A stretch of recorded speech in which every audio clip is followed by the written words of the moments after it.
చూడాల్సినటువంటి సినిమా అండి. సంక్రాంతికి ఎవరైతే ఊళ్ళు వెళ్ళని వాళ్ళు ఉంటారో వాళ్ళందరూ చూడాల్సినటువంటి సినిమా.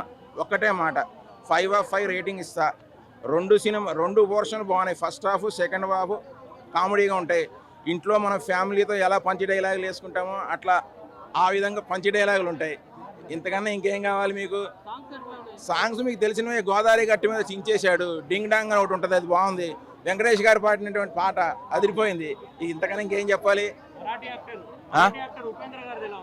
చాలా బాగా చేశాడు ఆయన, చాలా బాగుంది. ఆయన జైలర్ కింద బాగా చేశాడు. కాకపోతే ఈయన స్ట్రిక్ట్ ఆఫీసరు, కానీ లాస్ట్లో కామెడీ చేశారు, బాగుంది. అది మన సాయి కుమార్ గారు బాగా జీవించాడు. ఆయన న్యాచురల్లీ తెలుసు కదా. మధ్యలో ఒకటి ట్విస్టులు ఉంటాయి. సాయి కుమార్ గారు తన బేస్ వాయిస్ లేదంటాడు. ఆ బేస్ వాయిస్ ఏంటో చూపిస్తాడు ఆయన. పగిలిపోతాయి అంతే లోపల. అది ఆయన తెలుస్తుంది, ఆ జైలర్కి తెలుస్తుంది. బాగుంది. కామెడీ అంటే ఇదే సినిమా అన్న. అందరినీ రికమెండ్ చేస్తున్నాను నేను. ఈ సినిమా కంపల్సరీ చూడాలి. చూడకపోతే అలా కర్మ, మనం ఏం చేయలేం. ఫస్ట్ ఇదే చెప్తా అన్న. నిన్న నేను బాలయ్య సినిమా కూడా చూశాను, అది బాగుంది. తమన్ మ్యూజిక్ చించేశాడు, మామూలుగా లేదు. తమన్ సినిమా మామూలుగా లేదు, చెత్త కొట్టేశాడు. అది బాగుంది, ఇది బాగుంది. కానీ మన కామెడీ ఫుల్ కావాలి అంటే ఈ సినిమా చూడాలి. యాక్షన్ పంచ్ డైలాగులు కావాలంటే బాలయ్య సినిమా చూడాలి, అంతే. మూవీ చాలా బాగుందన్న. అందరు ఫ్యామిలీతో చక్కగా చూడొచ్చు. వెంకటేష్ కామెడీ గారు సూపర్ చేశారు. F3 తర్వాత ఇది మళ్ళీ హ్యాట్రిక్ అవుతుంది ఈ సినిమా. హీరోయిన్స్ ఇద్దరు కళ్యాణ్ గారు, మీనాక్షి గారు చాలా పోటీపడి చేశారు. ఇద్దరు కాంపిటీషన్ మంచిగా చేశారు.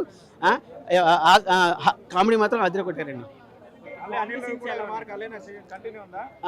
మళ్ళీ ఇందులో చేంజ్ అయింది. ఇందులో వెంకటేష్ గారు పోలీస్ పాత్ర కూడా ఉంది. దీంట్లో పోలీసు క్యారెక్టర్లు కూడా మంచి కామెడీ తీసి చూపించారు సార్. ఈ మూవీలో మొత్తం ఒక నీతి చూపించారండి.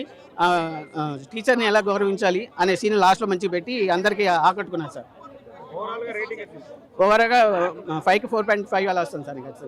మూవీ అదే అంటాడు, పెళ్ళతో పోవచ్చు. లవర్ అనేటప్పుడు అప్పుడప్పుడు గుర్తొస్తాయి కదా, పాతవి గుర్తొస్తాయి. ఉన్న వాళ్ళకి, లేని వాళ్ళకి ప్రాబ్లం లేదు, ఉన్న వాళ్ళకి డెఫినెట్లీ గుర్తొస్తాయి. ఎందుకంటే అలా చూపించాడు మూవీలో.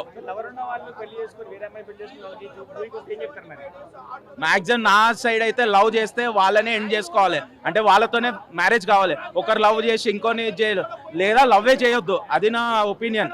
లవ్ చేస్తే వాళ్ళనే చేసుకోవాలి, లేదా లవ్ చేయొద్దు, డైరెక్ట్ అరేంజ్ మ్యారేజ్ చేసుకోవాలి. అదైతే కరెక్ట్. అంటే నా ఒపీనియన్ అయితే అదే.